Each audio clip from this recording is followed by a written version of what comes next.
and welcome to the Overhaul Eagle Eye Insights broadcast. I am joined today by Reinke, who is the President and CEO of the Intermodal Association of North America. Anne, thank you so much for joining me this morning.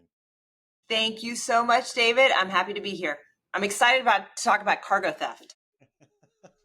So that of course is our focus, but let's start on an easier topic. So Okay, yeah. so there's a lot of turmoil right now, obviously in the logistics industry.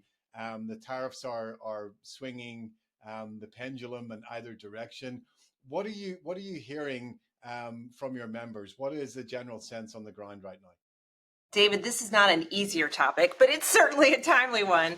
So last week we had a meeting in Kansas City, our annual business meeting, and this is for the folks who are really in the weeds on intermodal issues. And to a person, they were worried about two things: cargo theft, which we will talk about, and tariffs and trade. And you can imagine why, when we are not getting the goods coming into the United States via container, which, as you saw, the Port of LA Long Beach recorded a 30% drop in container movements, docking at their ports.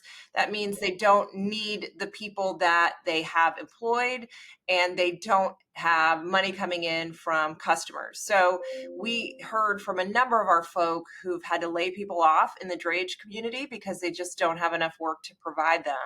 Now, this 90-day pause on the Chinese tariffs is beneficial, but as you know, they can't start on a dime, meaning if you already have kiboshed your orders for this month, and then now you want more, it's going to take a month at least to get everything ready and get it here. So it's obviously really, really concerning to all of our members.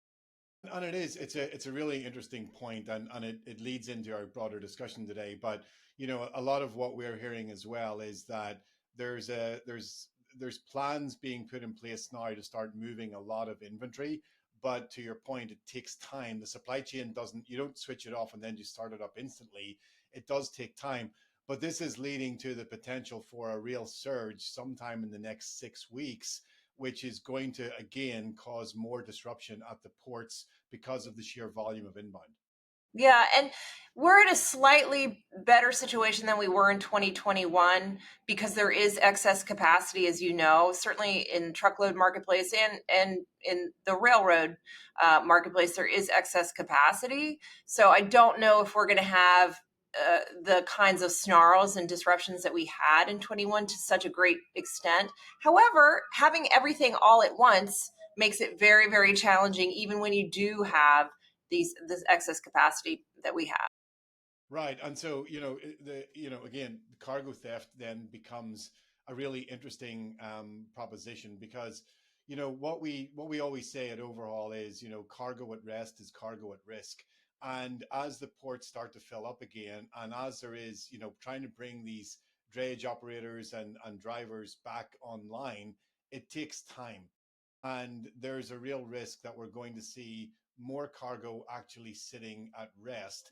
And again, these are not opportune criminals. This is organized crime who are watching all of the data, who are watching all of the news in the same way that you and I are watching it, and they're going to start to be very, very direct in terms of where they're going to pounce.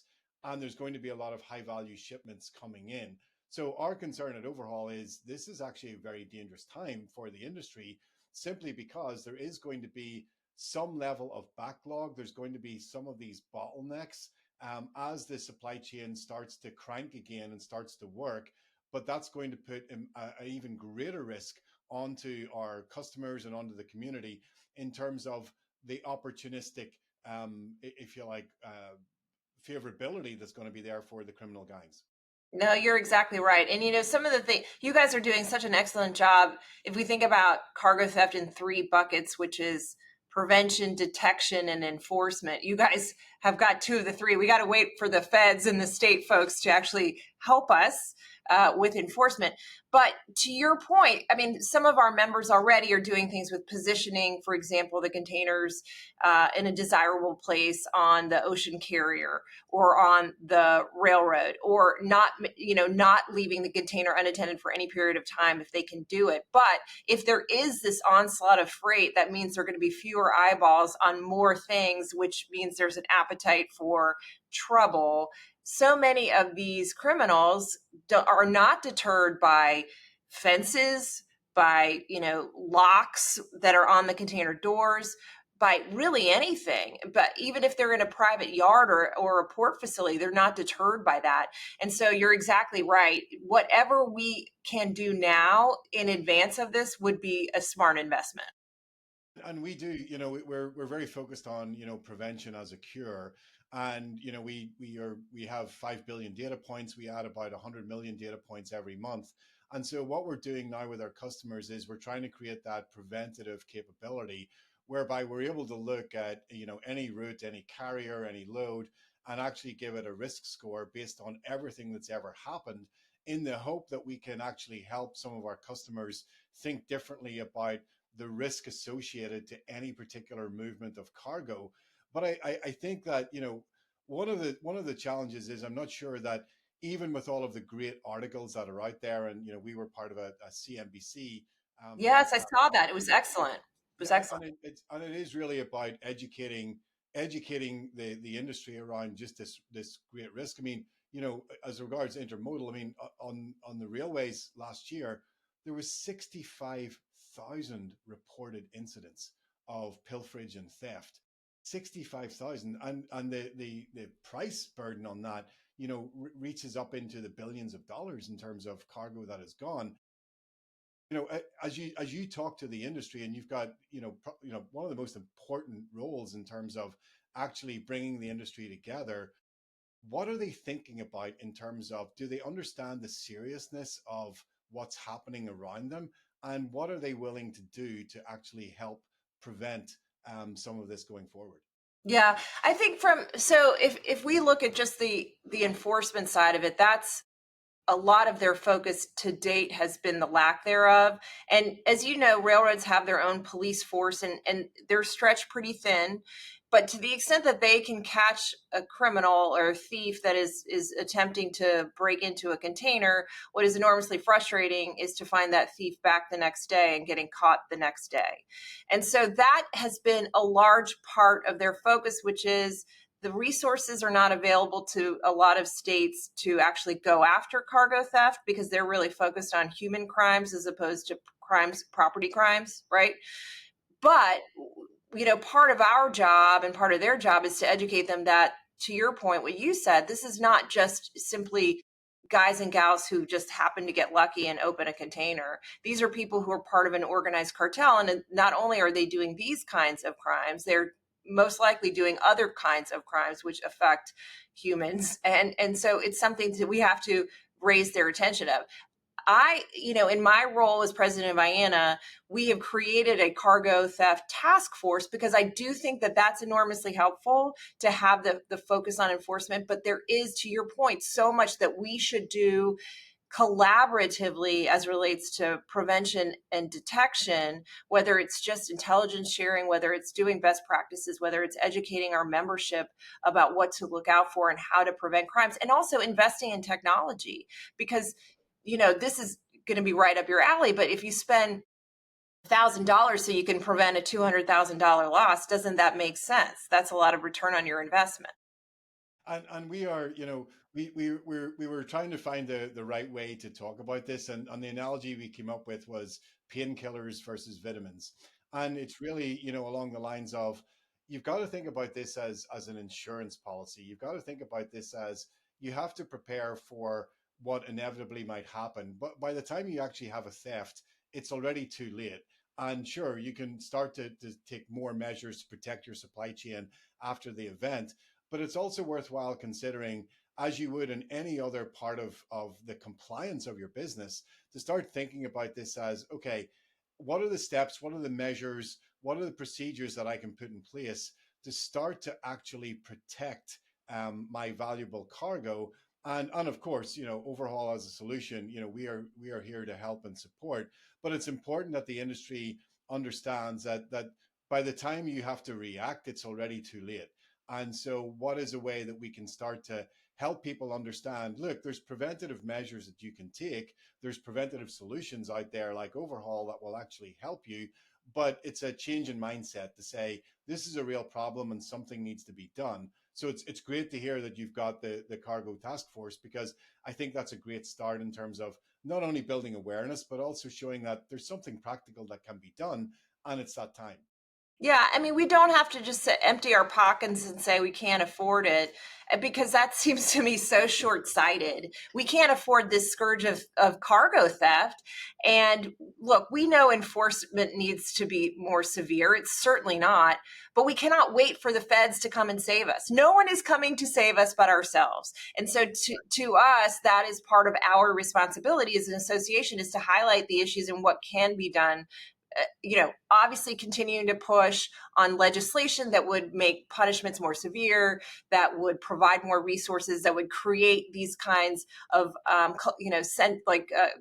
collaboration centers, so that we can all figure out and get a sense of where the crimes are happening and how they're happening and all that stuff. This is all good.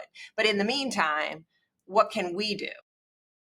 And we see this on a daily basis. The criminal community are getting smarter. They are not, again, these are not just opportune events. They're getting really clever about understanding the data involved in logistics, about understanding the route planning, understanding where where the high value cargo is based from an origin perspective, and where it's heading to from a destination perspective. So this is an ongoing battle whereby we have to work really hard to stay one step ahead. But it's a continual cycle. We never reach that level of, okay, now we're done, there's nothing more that we can do. We're continuing to leverage technology to bring the best possible solutions to the market, because that's what this dynamic now actually requires. But we are seeing this incredible amount of intelligence as well, just in terms of the number of movements, but how the criminals are picking up on that and doing something themselves. So the industry does have to pay attention. And again, anything that we can do to support you in your work, of course, that's a given. But it's also about educating. It's about educating the drivers, the drayage operators, the rail operators, about just how important this is, and that there are solutions out there that can actually help them solve some of this. Yeah. One of the things we've partnered now with the retailers, the retail and folk, National Retail Federation, RELA, et cetera, because they have for years had these smash and grab crimes, which get a lot of eyeballs, right? We've seen videos and they're truly shocking. And my understanding and anecdote is that those folks went to various states' attorneys general to show them these smash and grab videos, because their point was, you're not enforcing any of this basic. And we know that there are states that aren't enforcing it. If it's under $900, they're not even doing anything about it. So you've got to do something. I think, to me, equally as persuasive, and I'm glad we are partnering with them, because the more heat, light, and thunder we can create, the better we can deter. But the videos of people ripping open the container doors and throwing out the packages is truly shocking. I don't know if you and I spoke about this, the video of the folks out in Bakersfield, California, who say that they make $25,000 a week, and they're just dumping packages on the ground, seeing if there's anything worth reselling. It is truly shocking. And having that now with CNBC and these other shows, having that visibility will be enormously helpful to our cause, because really, once you have that kind of visual, it's hard not to focus on it. No, absolutely agreed. And we will continue to fight the fight. But these are shocking images, and the impact to the consumer. And this is the other part that the CNBC article tried to really pull forward as well, is whenever there are these thefts, there's a knock-on effect to the retailer, but also to the shipper, the supplier as well, whereby inventory in a supply chain is actually cash. And these goods are very easy to fence, they're very easy to move on in the black market. but that causes more disruption because when those packages don't arrive at their destination, when those products are not on the shelves, it causes a knock-on effect in the supply chain, which actually can help drive up costs as well from a manufacturing perspective, from an air freight perspective, because suddenly you're trying to expedite goods that have been stolen. So there's a continual cycle of impact in the supply chain, and we've got to start getting that under control. Yeah.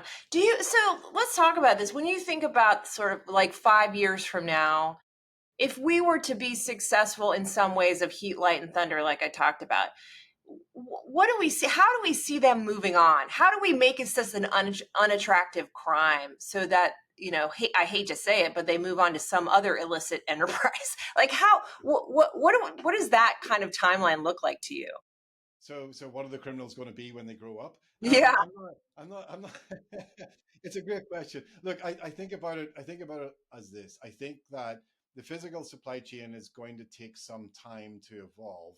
The digital supply chain is already moving fast on that track. The Internet of Things is going to become the Internet of everything.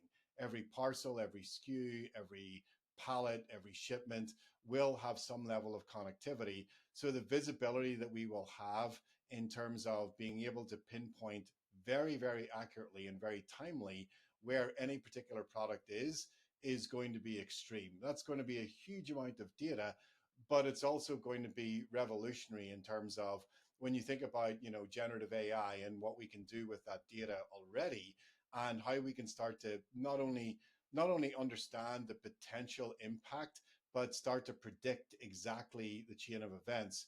Those things are going to start to change the nature of supply chain. It has to be matched with regulation and the increase in prosecutions and the increase of the severity of those prosecutions to really hit home that, okay, first of all, I'm going to have to jump over multiple levels of security to be able to actually manage a theft. And even if I am successful in getting over all of that security and that pinpoint accuracy, I'm then run the risk of being very heavily prosecuted and jailed for the crime. And so I think that this is going to be a continual trade-off between, I think supply chain's on the right track. I think that from a technology perspective, we're already a long way there. Yeah. Like we've already got the technology to do a lot of this, but the physical supply chain is going to be slower to adapt. And then it has to be matched with regulation to drive these prosecutions to make it unattractive. And I think, I hope, and that we're going to see that coming to fruition over the next couple of years. Yeah, I hope so too. I mean, you're dealing with when it comes to the trucking industry and the railroad industry, they're very old line industries. A lot of what they do is analog, as you know. I mean, there's still paper bills of lading.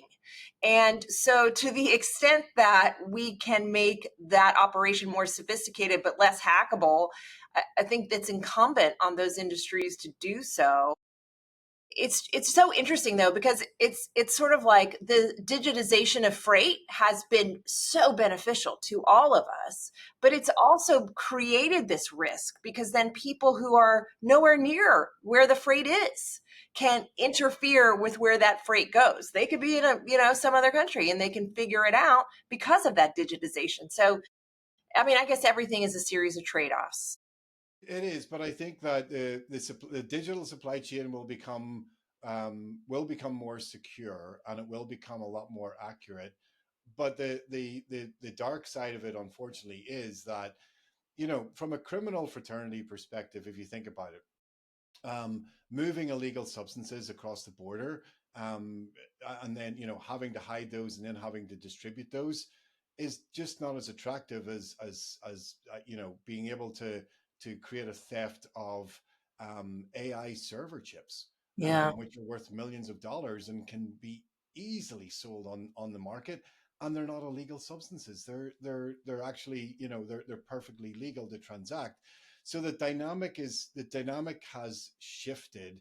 The technology that we have and that we continue to build is very focused on that cybersecurity threat as much as the physical security threat. Because to your point, we understand data is power in this industry. And that availability of data, there's so many third-party sources now which are continually spitting out huge amounts of really intelligent data that if in the right hands, you can do something very clever with. That's part of the battle as we continue on this fight to really not only reduce cargo crime, but to make a preventative play here to allow shippers to really get a handle on it and secure their cargo. Yeah, and it's interesting too because with the advent of so much sort of strategic theft, but also strategic fraud, it really seems like, in a way, the relationship has become more important than ever. You really want to know who you're doing business with. That's easier to do in some kind of freight ecosystems than it is in others, but having some knowledge of the people that you're doing business with can protect you. Now, it doesn't protect you everywhere, right? If you're in the middle of a desert and then there's a criminal intent on destroying a signal, so the train has to stop, and then they can get, if they, as you've told me, all they need is 30 minutes, and so they get that 30 minutes and they can, take the container apart. So but it's like it makes the world a little bit smaller, and that's probably a good thing. And fraudulent pickups is a big thing that we're seeing right now.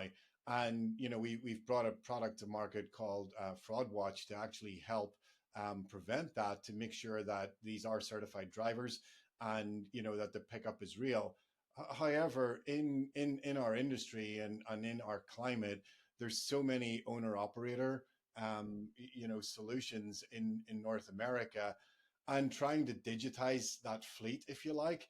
We have to make it easy to deploy. We have to make it beneficial for those owner operators and single drivers to actually say this is a useful way of connecting. And the industry has to start to actually push on some of this as well, to say connectivity is important. It's not, it's, don't think about it as some sort of a watchdog. Think about it as this is really important for your own safety, as well as helping to digitize bill of ladings and everything else. Like there's one step or maybe two steps that if we could just get ahead of those in the near to short term, it would alleviate a lot of the risk, and it would make the supply chain a lot safer. But it's hard because it is so decentralized. Yeah, it is decentralized. You're exactly right. I mean, the vast majority, what is it, somewhere between 85 and 90% of the trucking force out there are owner operators. And yeah, they don't have necessarily the revenue to support intensive technology systems. And if they only have 5 to 10 trucks, they may not have the wherewithal to be able to implement that kind of technology system. But you're exactly right. It's at their peril. They're the ones who end up becoming victims in many cases because they're stuck without being paid.